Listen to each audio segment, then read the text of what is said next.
right, welcome back, guys. Welcome back to the Raw Grass podcast. We have Jeff here today. Thank you so much for being here. Yeah, man. So today I want to go over, I guess,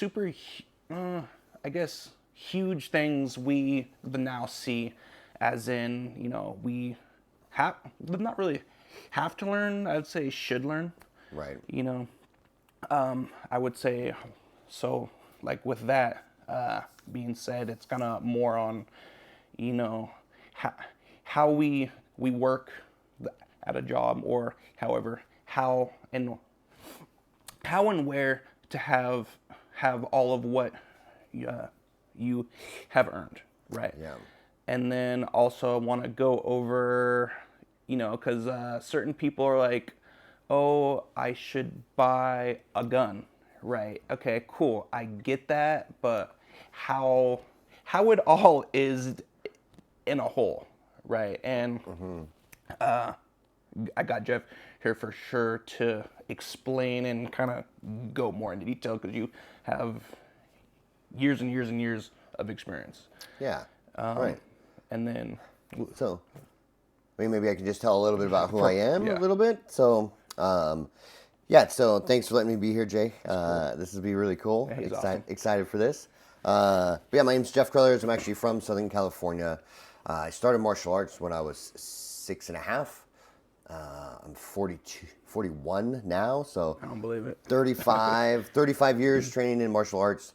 The system that I trained in was it was like the original mixed martial arts.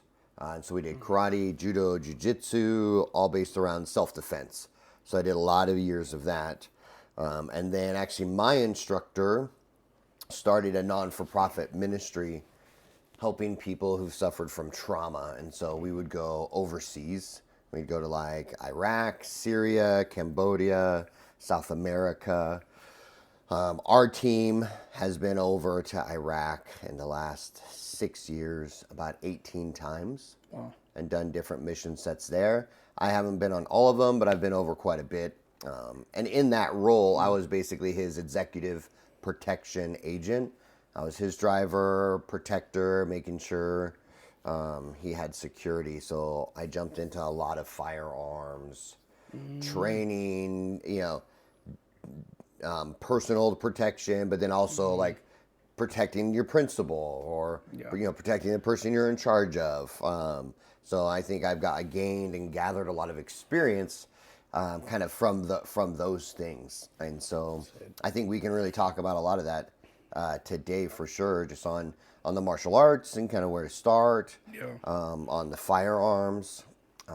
And then kind of through my trips to Iraq is actually how I got connected with the financial firm that I'm now with. So it's kind of all really connected with how it goes. So That's so cool. Yeah, and either at home somewhat, but being out and about, you meet people and you don't know who they know. Or you're like, oh, this guy. It's like, oh, that's the power of the network? Oh! Yeah, nah, for sure. Dang, For sure. That's so crazy. Yeah. So it's been said, certain arts are like, oh, you should have a certain art compared to this art. I'm not going to say any. Do you want to say certain names?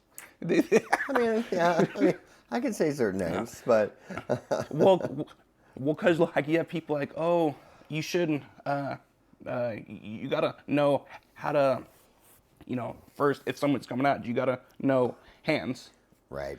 And then you gotta, if they're in close, you have to know how to do certain things when they're in close, like either hipping, or they're like, oh, get back, and then all the extras about it. So for what you've learned so far, what art do you think a person who's not, I guess, like, oh, I have to I guess to protect somebody as a job, as in, so I would say like for just average per person. Yeah. I mean, unfortunately, that's like a really tough question. I mean, it's really tough just because, I mean, everybody's situation is different. Mm-hmm. Is it someone who's getting into martial arts like I did when I was 6? Okay. Because that could be different. Or is it like someone like you and I now, What, who older? has, older, yeah, old and broken. Someone like us who doesn't have any experience and is trying to get some, right? So I think timing can change a little bit of it as well. Yeah. But kind of with that being said, yeah, I mean, there's certain aspects that you have to learn how to do. One, you need to know your basic techniques and defenses standing up, and then you need to know stuff on the ground. Mm-hmm. All right? Because yes, I can train. If you train stand-up stuff, that's great. But if someone tackles you from behind, and now you're on the ground, now you're in trouble, right? And then if it's the opposite way, if you train ground stuff like Jiu-Jitsu, and then the person gets you standing up for too long, or you don't go down to the ground, or maybe there's two people. So it can be very tricky when you're talking self-defense, because Jiu-Jitsu groundwork is a very one-on-one, 1v1. It changes quite a bit if it's like, oh, he's got a buddy who's trying to kick me in the head as well as I'm wrestling with them. Okay. It really changes things. But I would say the very first thing people have to understand, self-defense-wise, is your mindset, right? Is making sure, it's like, okay, I would say 90% of your martial arts in keeping you out of trouble is just going to be your mindset. Making sure that you're aware. Because I don't care how much of a badass you are, or how many guns or knives that you have on you. If someone sneaks up behind you and hits you over the head with a bat, you're dead and going to the hospital like anybody not capable or very capable. Yeah. Right? So my 35 years of experience won't help me against someone with a Louisville slugger who snuck up on me. Right? Yeah. So we got to know that the danger is there, right? So being aware, that's super important. Then learning how to assess the situation and make a good assessment. People can see the danger, and then they're like, it might not be that bad. And then they keep going forward, and it is that bad. Yeah. When they could have completely avoided it, right? Which is the third A that I like to talk about, avoidance. Sometimes guys have problems avoiding. They get like ego, like, whoa, he called me stupid. Well, you're proving him right by acting like that, right? So women have problem avoiding because they tend to go into a freeze cycle. Okay. They tend to freeze in dangerous situations more than fight or flee. Yeah. Right? And then, just kind of having those things set up, that mindset. I also so when I teach self-defense, like I just came from Idaho. I taught in two dojos there. And I have 2 rules when it comes to self-defense. Okay, 1, the girl gets away. Okay. And by that, I mean whoever I'm protecting. If it's my wife, I need to make sure my wife gets away, right? I'm going to handle the threat. Yeah. She's going to get away. If I'm hanging out with like my nephew, he's who's going to get away. Yeah. So the girl is just the term for whoever you're responsible. Okay. So I'm going to deal with the threat because that's my job. I'm capable. Yeah. But I need to make sure that my spouse knows. She needs to know what to do. Mm-hmm. And then the second kind of mindset that I really think about is no matter what, I'm going home today.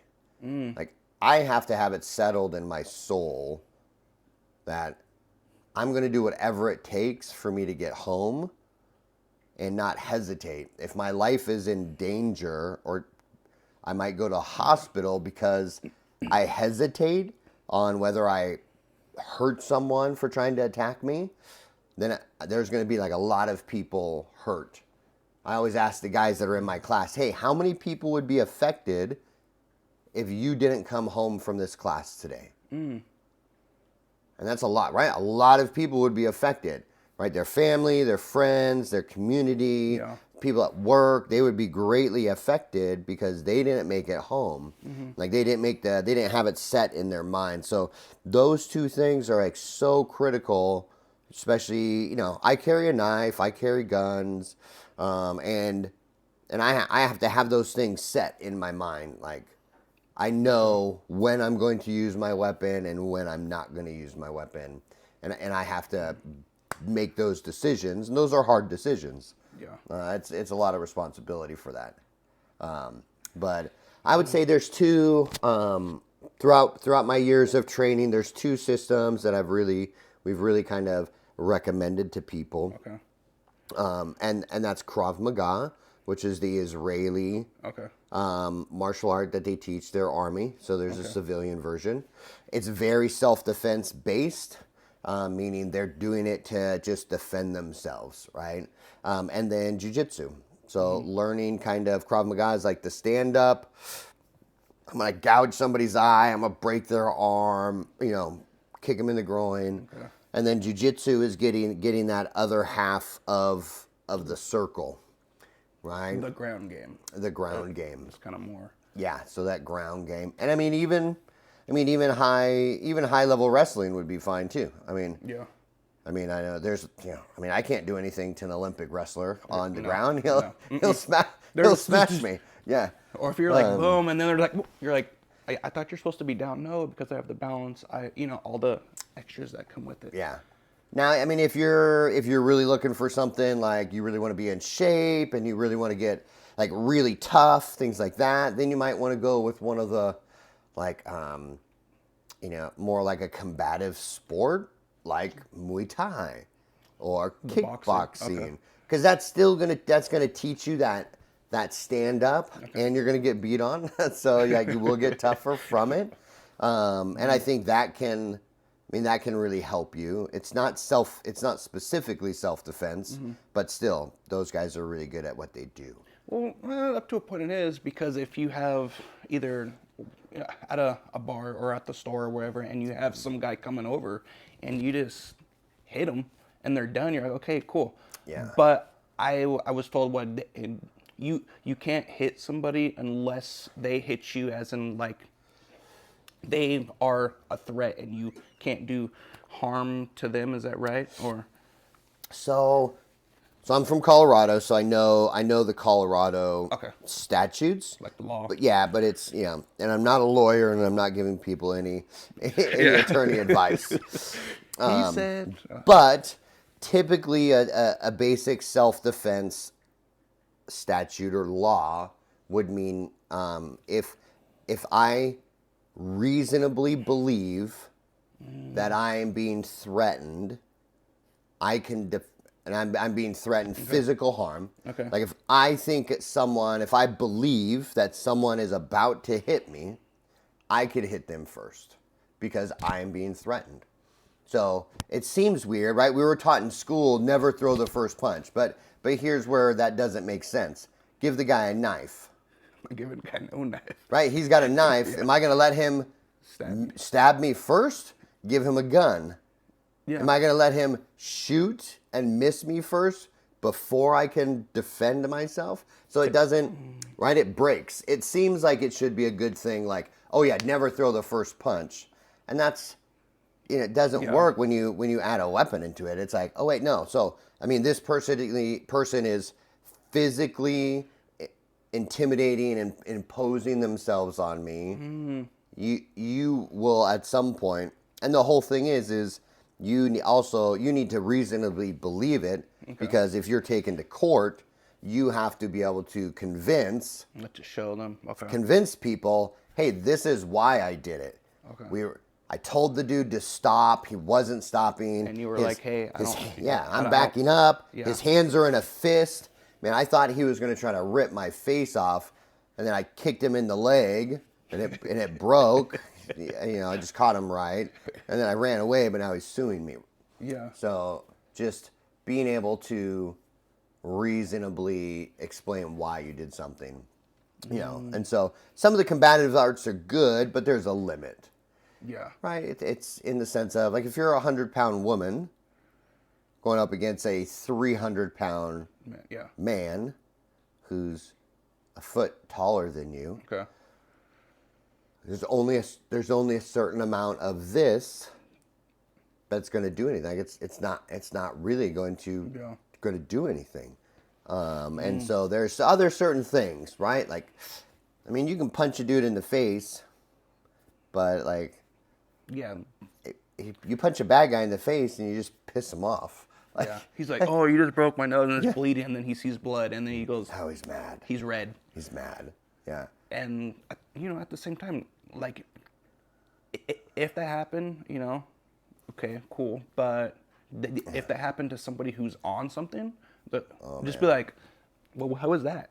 Yeah. And then you're in a... You've got to so I always use Marvel as an example. So Bruce Banner. Okay. Oh, Hulk. Right? Hulk Bruce smash. Banner and Hulk.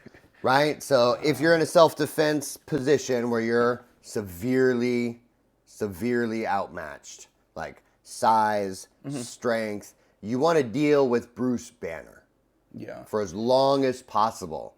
You don't want to just punch him once in the face because he's going to turn into Hulk, right? Now, there's a time when you have to do something, but when you do it, you want to do it with such force and violence that you incapacitate them for a few seconds so that you can get away.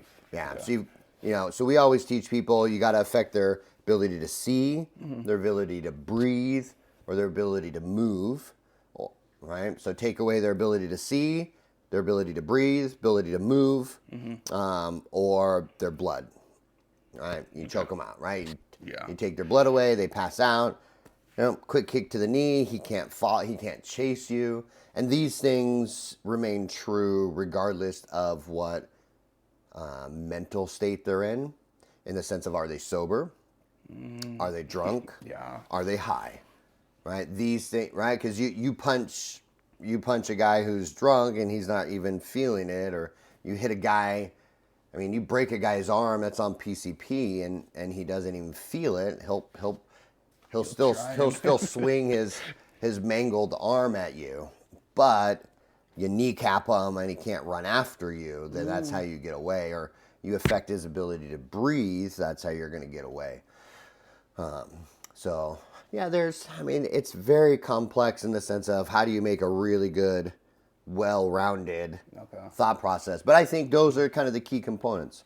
Knowing how to strike, knowing the vulnerable places, knowing what to do if you get tackled and now you're on the ground, being aware of your situation, and then also carrying what I call force multipliers, right?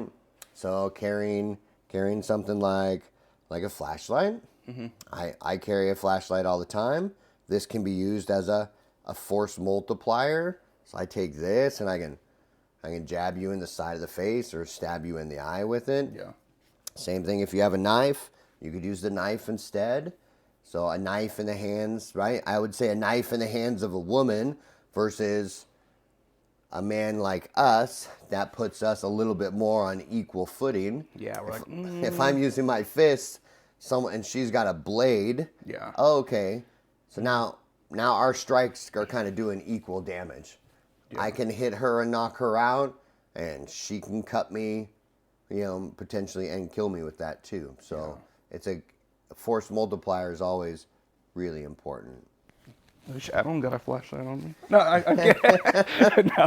No. And also with that, I've heard, I would say either day or night, if you got a light and someone's coming at you in their eyes. Yeah. Because who has that? They're like, flashlight for what? It's outside. We're in the daylight. Yeah. Like for what? I could see. No. You're not seeing the extra point, the eyeballs. Yep. Or at home, or even at a store, if you're walking through, they're like, oh, so if this place they lost power. Are there any windows in this actual store? Oh, no, there's not. And it's pitch black, and you're like, oh, but I can't see. Yes, the whole thing. So it could be used in so many ways. Yeah. And I've heard that, and I'm like, I should probably carry a flashlight. It's a really good one. Yeah, that is so key. So like, I guess all in all, it's like, okay, like a threat to be aware. It's like, no, I don't want to engage. Because if you went to court, if it was all on you, hey, he was coming at me and you hit him and he tripped and he fell and you hit his head and he dies. Right. It's like all because of one hit because you just wanted to show how cool you were in front of the person you were out with. Yeah. Yeah. You know. Bad deal. And now you're locked up for involuntary manslaughter? Right? Yeah. Probably, yeah. More than I could be. They might be able to plead it down to something, but yeah, it's a bad deal. Yeah. It's like, oh, no, hey, cool, hey. Here's the apple. It's fine. Here's the apple you wanted. You know, I'm so like something so small. You know, that I just think with us being, let's say, bless you. With us being, I guess, exposed more to what we can do. I would say you. I can't really do too much. It's just like, is it really worth it? I know what options I have compared to somebody who's like, I just want to hit fools. Yeah. Which it makes sense, you know, because these right here can be used as like a knife or gun, but you have to be there in the range. Right. Which is just huge. So how you said you were 6, like you started to train? Started training when I was 6. Okay. So how did that kind of happen? As in, like, did you were just either at school or whatever, did mom or dad, whoever was like, hey, you should learn this, or did something happen? Yeah. So there's this movie called Karate Kid. Oh yeah. I'm sure everybody knows. Yeah, everybody probably knows Karate Kid. You know, hopefully. Mr. Miyagi and and yeah. So I saw it when I was like 4.5. And like every 4.5-year-old who sees the movie, that I go to my parents, Mom, Dad, I want to do karate. And they're like, okay, Jeff, okay. You know, and they just kind of waited because I'll probably see another movie next and be like, Mom, Dad, I want to be an astronaut, or I want to be a pilot, right? They were just kind of betting on the fact that I would hop dreams. Yeah. Like any 4-year-old, right? They see the next awesome movie. Yeah. I want to be that. Then the next movie after that, oh wait, I changed my mind. I want to be that. Well, I got stuck on karate. I never stopped asking. And after about a year, they were like, "Wow, maybe we should start like looking for a karate studio." And then my mom started looking for different karate studios. And this was many years ago, so martial arts schools looked a lot different then. Oh, the huge. I mean, it could be anything. Yeah, it could be like a top. Yeah, it could be different. It could be like she went into one dojo where they had a seating area for the parents, but like the dojo floor was blocked off. Like you could sit there, but you couldn't even see what was going on on the floor. And so it took them over a year to find me a place. Okay. And oddly enough, at that time we were homeschooled. So we were doing the homeschool thing. We were at this homeschool craft fair where we're all getting together and making stuff, right? So anyways, so this guy, Victor Marks, was doing a karate demo with a couple of his black belts. And we saw him get up there, and we loved what he did. Had a great presence. You know, I have faith, and so does my family. And he shared his faith, and we were like, "Oh wow, this is the guy that we want to have our son train from." And so that's kind of how I got started with that. So yeah, is that how you want, like, let's say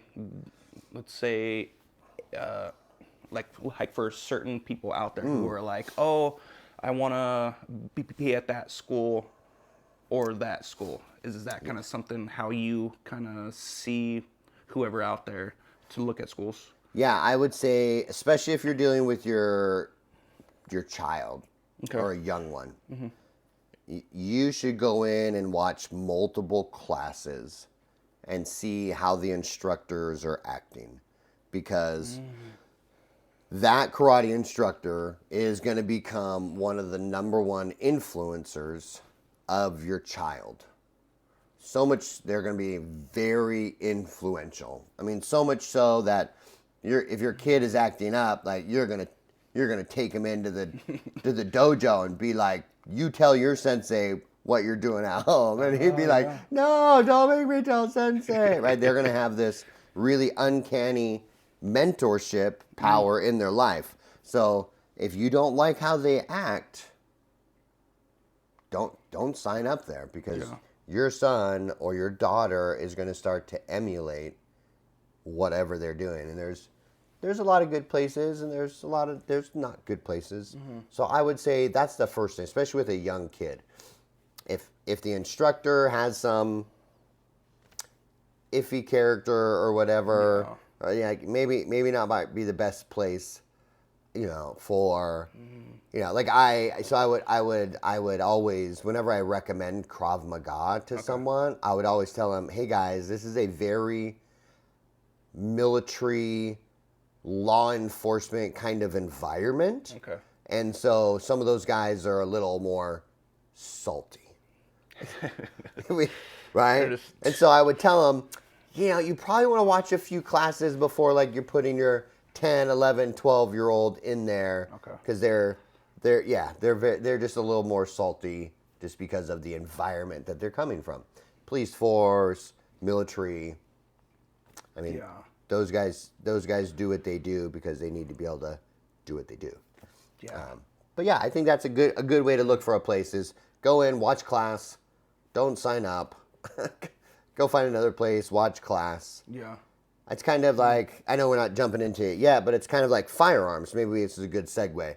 Let's go into it too. So martial arts, I would say go look at 3 or 5 different schools, watch classes so that you can really see. You can see the students, you can see the parents, you can see how everybody's acting, as opposed to just doing an intro class where it's going to be like the instructor and a couple people and your son or daughter or you. And that'll be a very controlled environment. But yeah, go get a good idea, and don't just watch what's happening on the floor or watch your son or daughter. Like, don't even watch your son or daughter. Watch everybody else. Yeah. You know your son or daughter. Yeah. Watch every other person that's on that floor. Watch the leaders, the student helpers. That's huge. And the instructors, because that's who you want to see. That's what, so however they're acting is how your son or daughter's going to act. Yeah. And it's kind of my same for people considering getting a firearm. Brand new firearm stuff. Like the new. They're like, oh, I watched on the news, stuff's happening. There's this happening up the street or whatever. I need to get some kind of protection. Yeah. So, kind of same advice. I tell people go find a range that allows you to rent firearms. Okay. So you go down, like I have a range up by me, so I tell this to everybody by me, for $40 you can rent 3 firearms. Nice. And then you can go shoot them. And then if you want to rent 3 more, you pay $30 more bucks, you can rent 3 more. But that way you can feel how it's shooting. You don't want to base your firearm selection off of how it looks and how it feels in your hand. How it feels in your hand is going to be one thing. Like, obviously, if it feels bad in your hand, like, obviously that's just a no-go. Mm-hmm. But some can feel good in your hand, but still not be the right fit for you. Okay. So try them out, because you have to, there's when you shoot or fire a round, there's an explosion happening. So you can't just hold the gun and click the buttons and go, yeah, this is good. Like, you got to feel it. You got to feel it, because different platforms are, like, this firearm could weigh under a pound, and this firearm weighs almost 3 pounds, and they're gonna feel way different on recoil, snap, everything like that. So it's actually what I did with my wife.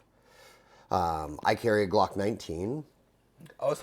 Oh, you're a Glock boy. I'm a Glock guy. I have a Glock too. I was kidding. Yes. Okay.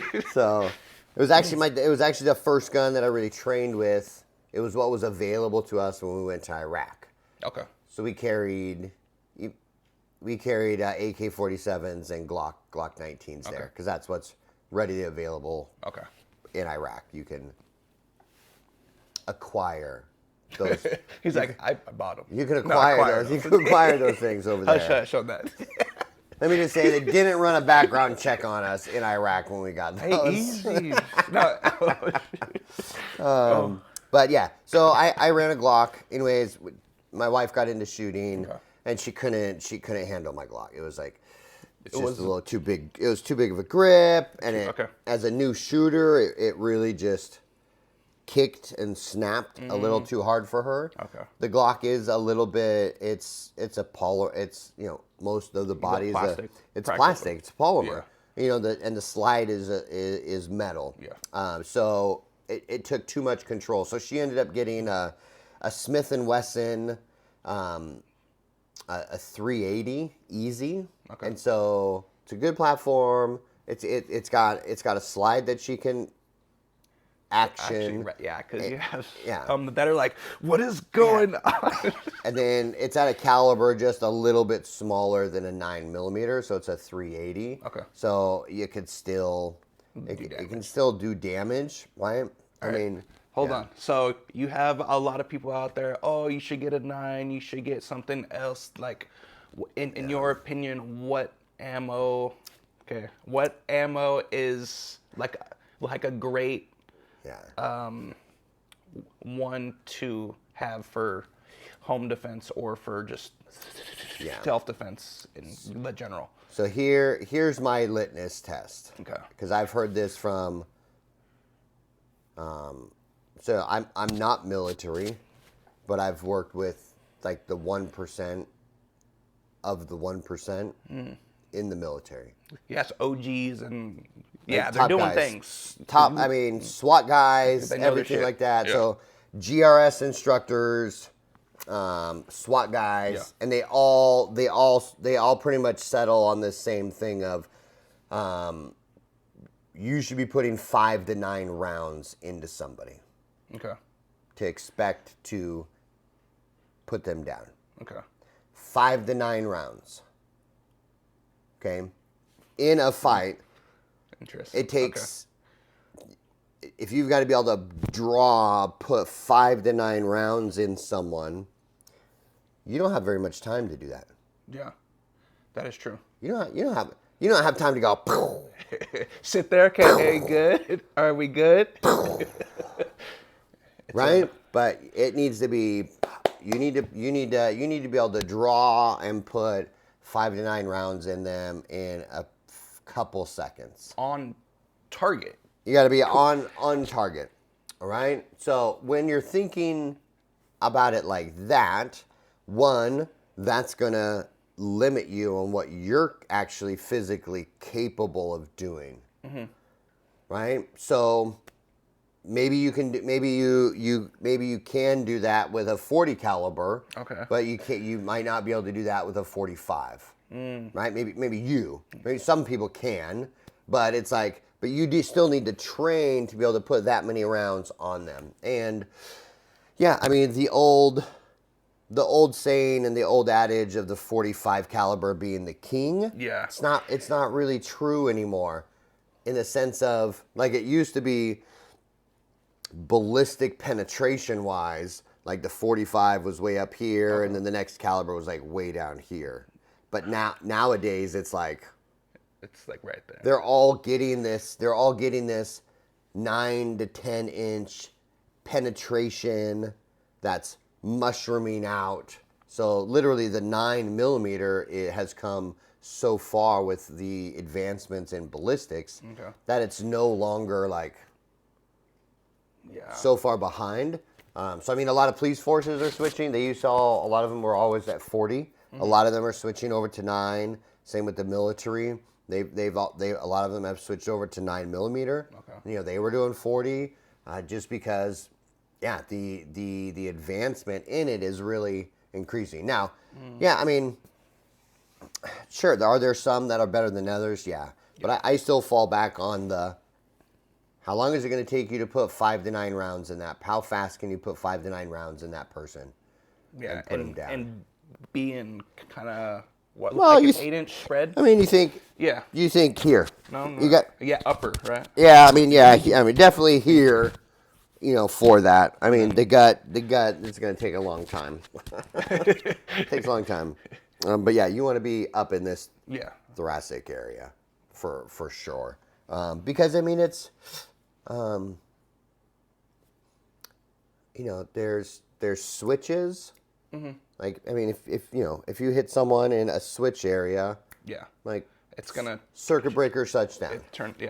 Other than that, it's like, have you ever as a kid, like, opened a Coke can and then got your pellet gun and, like, started putting holes in it? It's like, okay, well, you can put a couple holes in it and it's like leaking out. Okay. How long does it take for that to leak out? Yeah. So you're saying, okay. It takes a little bit, right? We're full of stuff. Yeah.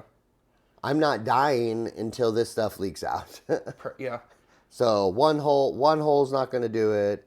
2, I mean, you need to do a massive amount of damage quickly. So that really drives my round selection. So I've stuck. I can do what I think I need to do with a 9. Okay. And so I have no plans of currently moving up. Yeah. But I've got some really good defensive rounds. Okay. Everybody needs to have very good defensive rounds.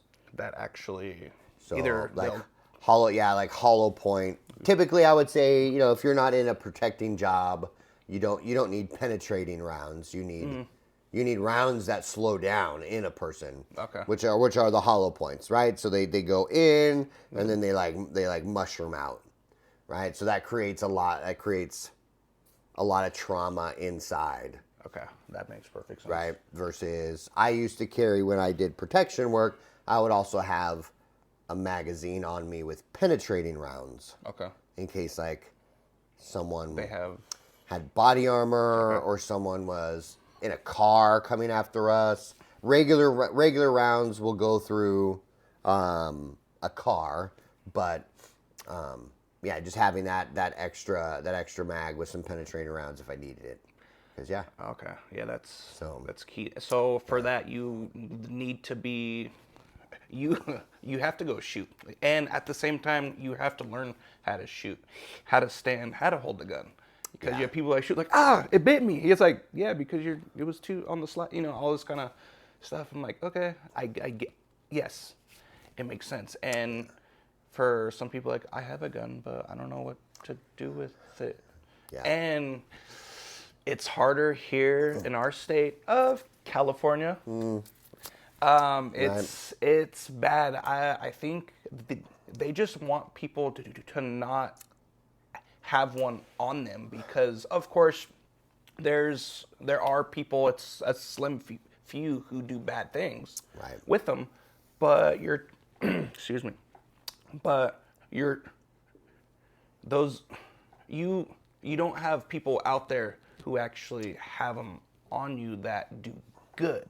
It makes sense to not have us have them, but at the same time, it's like, what happens when stuff goes down? Are you gonna call whoever to come, and they're out like 10 maybe, however long they aren't there? Yeah. And it's like, I'm bleeding out, I need help, or it's just like, oh, well, where's the help at? Yeah. Because it's not always there. Yeah, it's not always there. It won't be there. Yeah. Like, oh, okay. I mean, it won't. I think statistics-wise, it's been a little while since I've done statistics, but here's what I do know is that active shooter situations would be over within like 4 minutes or something, and police weren't even on scene until 6 minutes. So it was always like, a lot of times that all the damage was done. Yeah. And it was pretty much over before even emergency and police were even on the scene. So very few, I mean, a lot of times they'll those guys will take themselves out. Sometimes someone else take them out. Yeah. Sometimes they get taken out by police officers, right?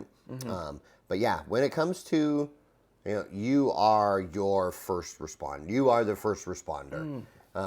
So there's no one coming that's going to help you in the next 3 minutes, in the next 4 minutes. Like, you're it. And that can be scary to think about. Like, this dude with a gun and a score. We had a big shooting in you got the mall, right? The mall?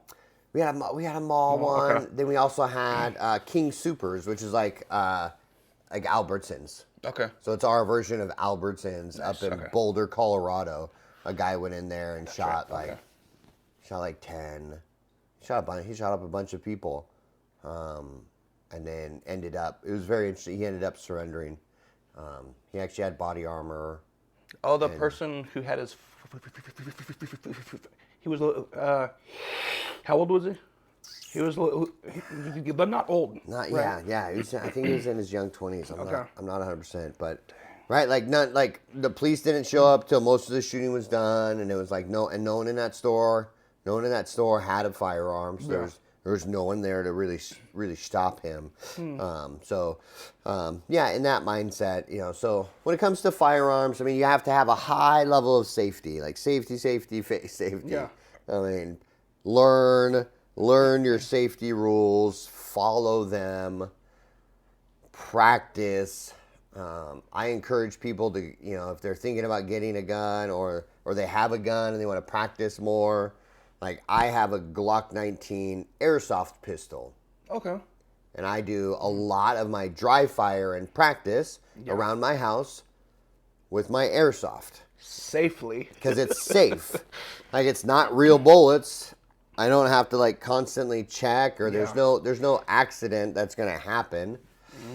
With that, it's a good way if you have kids. Yeah. If you have kids in the house, you don't have to worry about practicing, drawing and practicing pointing at the wall. Like, if it's airsoft, it doesn't matter what's on the other side of that wall. It's not going to go through. Even when you're practicing dry fire and your weapon is safe and clear, you still do not point your weapon at a wall where your kids are in the next room. Like, you just don't do that. That's not safe.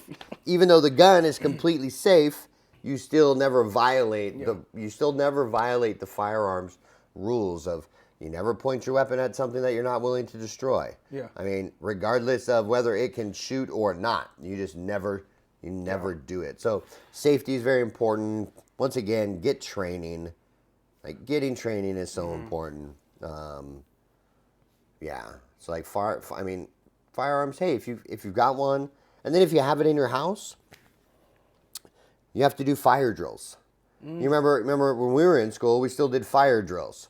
Yeah. Right? They'd be like, "Ooh, okay, kids, single file, go outside." Like, we practice getting to a safe area in case of an emergency. Okay. Hey, well, you have a firearm now. Now you have a new fire drill. Yeah. Wow. Okay. Where is your firearm when it's in your house?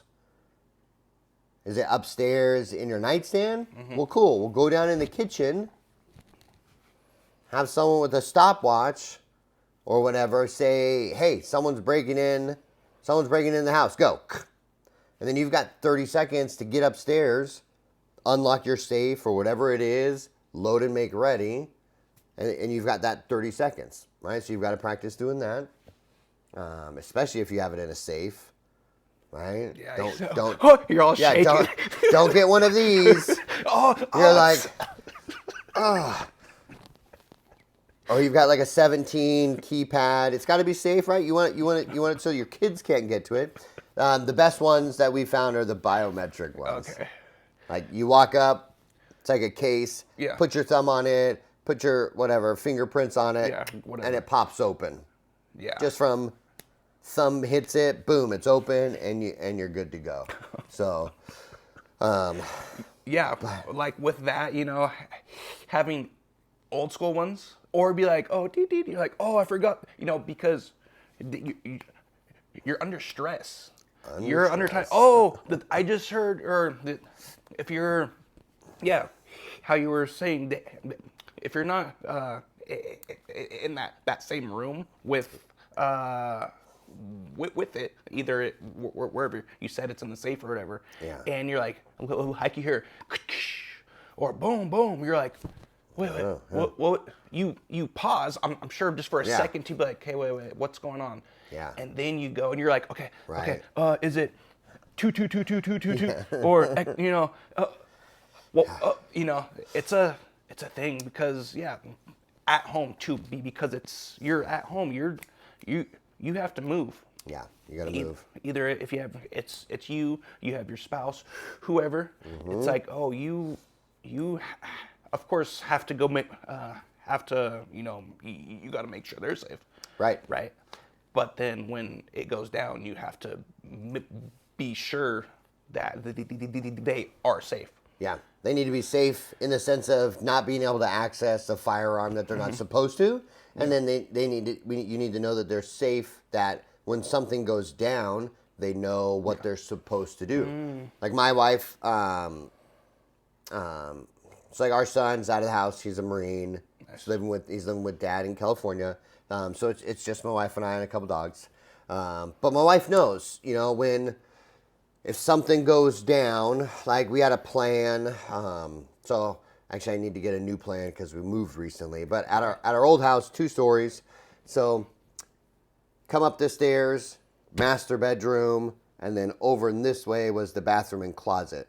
So our plan was I would be posted at an angle by our door, which I can see down the stairs. And then she would be, so the stairs are where you are. Yeah. And then the closet where my wife would be through the bathroom was over here. So I'm looking at the enemy this way. So when he's firing rounds at me, it's coming this way. There's no reason for him. He'd be shooting directly into our staircase. There's no reason for him to shoot that way. So she's not going to get hit by any stray bullets, right? Stray rounds coming up. But then if I do go down, he's going to come in that door, which she'll be able to see him from this angle. So like I can see her in the bathroom, so she'd be able to have a really good shot at him. So that was just, I needed to make sure she wouldn't be in the crossfire, and then she could be. So you got to make sure your kids aren't in the crossfire. Yeah. I don't want to be shooting this way where if I miss a little bit, it goes into my kid's bedroom. Or in the room where they are, and whoever shoots through the wall. Yeah. And you're like, you know, all this extra stuff. And a lot of people don't understand that most of the things in your house, a bullet will smoke right through it. Yeah. Right. I mean, Hey, easy on our wall. No, I'm kidding. two little sheets of drywall is not going to do much to a 9mm round or a 40. It'll go right through it, and it'll kill someone on the other side of that wall. Yeah. So, I mean, it's going to go through 2 sets of that. There's not that much where, I mean, unless they hit one of those unless they hit like a 4x4. Yeah, like a brace. Or a 6x6, something like that. Yeah. But most things in our house do not protect us from rounds. So like doors, walls. Yeah, talk about a door. Yeah, I can see if you're hiding. Yeah. But you always want to be hidden. If you can be hidden, great. There's a difference between, it's the concept between the difference between concealment and cover. Okay. Concealment is just being hidden. I can be concealed behind a bathroom curtain. Yeah. I'm concealed. They can't, I'm not being seen. So there's strategy in not being seen. Hiding behind this couch, someone's not going to see me. No. And even if they're shooting at me, still, the human response is to shoot at what you see. Yeah. So if I'm behind the couch like this, they're going to shoot at probably just this top part of me. Okay. But would this couch stop around? Nope. Absolutely It's not. going straight. So they could literally just aim at the main part of my body and shoot through the couch, but that's not human response. Yeah. They see this with cops all the time. Like cops, when they get behind their door, Okay. which most are not bulletproof. Okay. You guys? They're not bulletproof. They're standing behind those, and the bad guys all shoot up at their head. Like they can only see the cop's arms and head. They're always shooting up high. But yeah, so cover, the definition of cover is something that will protect you from rounds. So it gives you concealment and will stop a bullet. So there's not that much in your house that stops a bullet. Maybe unless you've got like your great grandma's oak armoire or big chest or something. But then that's usually like this. Yeah. That's usually up against the wall. Like I can't hide behind that. You can try and push it out. You can try to push it out. You know, your refrigerator is usually something that could stop a round, but it's always in a spot where you can't get behind it anyways. Yeah. So things to think about is, especially when you're thinking, where am I going to stand? Where are my kids going to be? Lots to kind of think about that in the protective. But you got to drill it. You got to do fire. You got to do fire drills. Yeah. So many people don't. I don't. I'm about to now. Hey. So yeah. Let's go. No. So So for at home, what do you have at home? Like, or for whoever out there who's not sure, like, okay, do a handgun, do a AR kind of style, or like a shotgun. Well, what's your? So I have all three. So he has it on. I've got all three.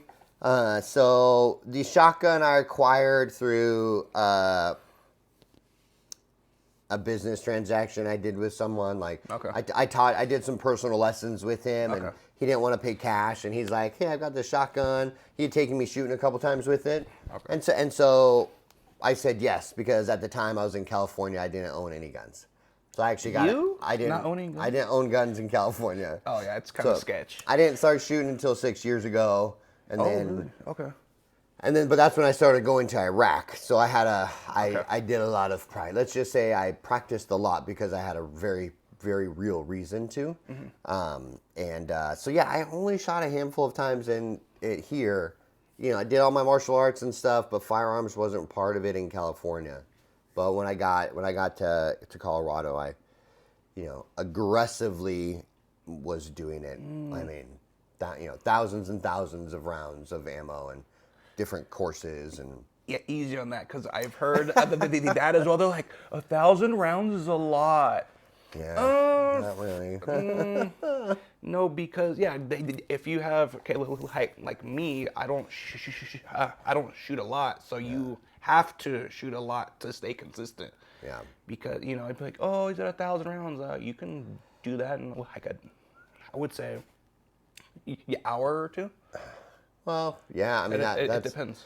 If you can load it that fast, loading is the hardest part. You're like, can you load 1,000 rounds though? That hurts. That is true. I think the beginning stage, you need to pop out a few thousand rounds just to get the muscle memory and repetition of the round going off. Yeah, and then it's like, oh, it's right. Gonna go up. Yeah. Well, like for you, it would huh? You would shoot. It would go off right, and you would have to come back because you're lefty. Yeah, so low into the right is a typical lefty. Low and left is a typical righty. Yeah. Anyways, sorry. Yeah. So, but just getting to start to get used to the feel of it. I think maintenance, like learning training, needs to be very extensive. Maintenance training, as in, like just staying where you are, is different, right? Like, hey, I want to put 20 pounds of muscle on in the gym. That's going to take really consistent gym time, like every day. That's going to take consistent meal time, things like that. You're going to need to do that training for a year, 2 years. And then once you get that muscle, you can taper off of the rigorous weightlifting schedule to just maintain. Right? I could keep going at that pace and keep building, or I can back off a little bit once I'm like, oh, I'm happy where I am. Then you can kind of switch it a little bit. So I think firearms are the same way. Like you really want to get a lot done as soon as possible, and then get to a point where you're just, now I'm maintaining. Okay, I don't have to go through 1,000 rounds in a month. Yeah. Right? I can go to the range. I can have my 5 or 10 drills that I practice, and lower the amount of actual rounds that I'm shooting, because there's a lot you can actually practice once you get used to the recoil management, the round going off. Then you can actually do a lot of driving. Like all during COVID, I used a laser shot system and airsoft, and I think during that first year in COVID, I think I live fired maybe once or twice, and I used airsoft and laser shot, and then I tested it out. I went out and I did a couple drills, live fire for the first time in like half a year, and I didn't miss a beat. It was pretty much like I never I mean, I just had to make slight adjustment for the recoil difference. Of course, yeah. But other than that, I was practicing the same drills, the same moves. I wasn't any slower. My trigger pull, trigger squeeze was still spot on, because I was still training, even though I wasn't live firing. Yeah. So much training you can do even aside from live fire. That's awesome. Yeah. So at home. At home, so AR, so I've got handgun or shotgun. Yeah, so really depends on like average person. Yeah, average person. I mean, a shotgun is a really good way to go, especially for someone who's not going to spend a lot of time shooting. Because I can take a shotgun, or my wife could have a shotgun and stand in a hallway, and anything that comes down that hallway, she's going to smoke it, because it's going to go. It's going to spread out. Yeah. It's going to spread out. I mean, it's going to tear up the hallway. That's fine though. Okay. But yeah, I mean, she'll basically be able to stand still in one spot and not. And I mean, you could do that with a handgun too and a rifle, but there's still you can still miss. Yeah. Even shooting down a hallway. What, with a shotgun? No, with I'm like, with a rifle or a handgun. Oh yeah, easy. I said like you could do the same thing with a rifle or handgun. Yeah. You can hold the hallway pretty good. Yeah. But you can still miss. Yeah. With a handgun, because shake it. I don't know. Yeah, you can go side to side, up or down. Yeah. A shotgun, you're pretty much guaranteed to hit them. Pretty much. But pretty much. You can still miss.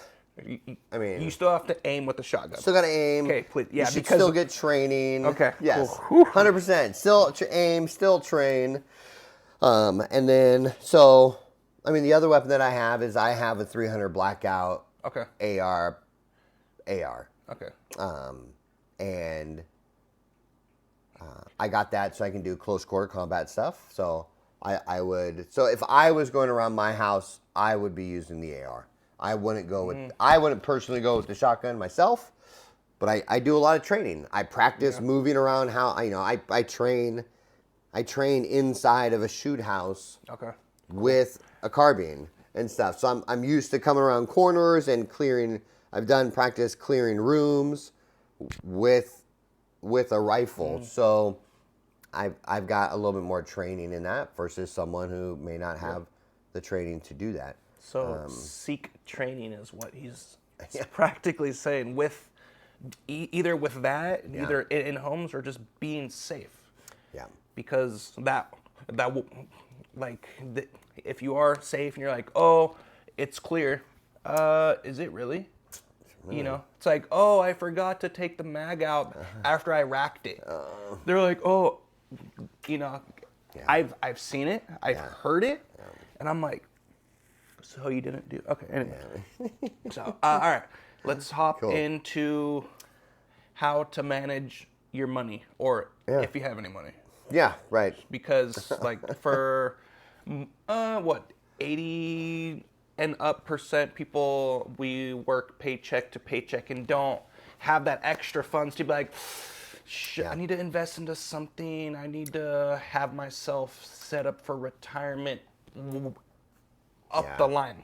Yeah. Oh, I would rather spend my money now on an expensive car, paying 800, let's just say, that's high, I know, 800 a month on like a expensive, awesome car, and then something happens, and you're like, I have to give it back, and you're upside down, all this kind of stuff. So we got him to kind of explain